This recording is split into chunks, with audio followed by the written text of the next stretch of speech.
বলো তো আমাদের জাতীয় ফল কি? আম।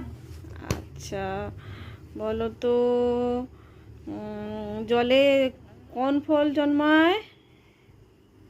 পানি ফল। আচ্ছা, কোন ফলের গায়ে কাঁটা থাকে? কাঁঠাল। কাঁঠাল। আচ্ছা, কোন ওটা হ্যাঁ। তাকো জি। বলছি, কোন ফলে বাইরে সবুজ হ্যাঁ। আর ভিতরে লাল থাকে বলো তো? তরমুজ। হ্যাঁ। আর কোন ফলের একটি দানা থাকে বলো তো? লিচু। হ্যাঁ। আর 12 মাসে হয় এমন একটি ফলের নাম বলো তো? কলা। আচ্ছা, আর বলো তো আমাদের জাতীয় পশু কি? বাঘ। আর